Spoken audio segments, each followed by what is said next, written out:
ఈసారైనా starring Viplav, Ashwini Ayyaluru, story, screenplay, dialogues, editor and producer and directed by Viplav.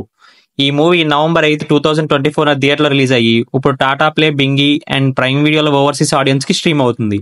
ఫ్యామిలీతో చూడొచ్చా అంటే ఎస్ చూడొచ్చు. మూవీలో ఎలాంటి అడల్ట్ కంటెంట్ లేదు. మూవీ రన్ టైం వచ్చేసరికి 1 hour 50 minutes. మూవీ చూసాక నాకు ఎలా అనిపించిందంటే నచ్చలేదు. రివ్యూ లాస్ట్ లో రేటింగ్ ఇస్తాను. Full detail review positives and negatives లో మాట్లాడుకుందాం. కథ విషయానికి వస్తే విప్లవ్ అలియాస్ రాజు ఒక చిన్న పల్లెటూరులో ఒక రైతు కొడుకు. డిగ్రీ కంప్లీట్ చేసి ఊర్లో ఉన్న వాళ్ళకి హెల్ప్ చేస్తూ ఉంటాడు. గవర్నమెంట్ జాబ్ కొట్టడం కోసం ట్రై చేస్తూ ఉంటాడు. అలా 5 years అయిపోద్ది. జాబ్ నోటిఫికేషన్ కోసం వెయిట్ చేస్తూ ఉంటాడు. అండ్ మన హీరోకి ఒక లవ్ స్టోరీ ఉంటది. అమ్మాయి వాళ్ళ ఇంట్లో వీళ్ళ లవ్ గురించి తెలిసిపోయి రాజు ఏదైనా గవర్నమెంట్ జాబ్ తెచ్చుకుంటేనే పెళ్లి చేస్తానంటారు వాళ్ళ నాన్న. చివరికి గవర్నమెంట్ జాబ్ తెచ్చుకున్నాడా లేదా, పెళ్లి చేసుకున్నాడా లేదా అనేది రిమైనింగ్ స్టోరీ.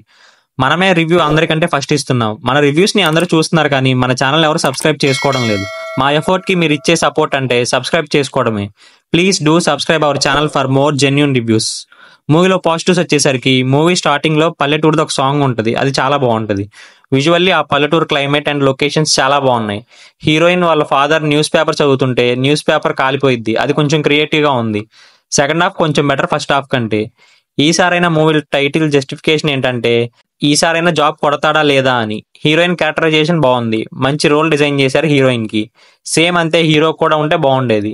మూవీలో నెగిటివ్స్ వచ్చేసరికి మూవీ స్టోరీ చాలా రొటీన్. ఇలాంటి స్టోరీని మనం చాలా మూవీస్ లో చూసేసాం. చాలా అవుట్డేటెడ్ స్టోరీ.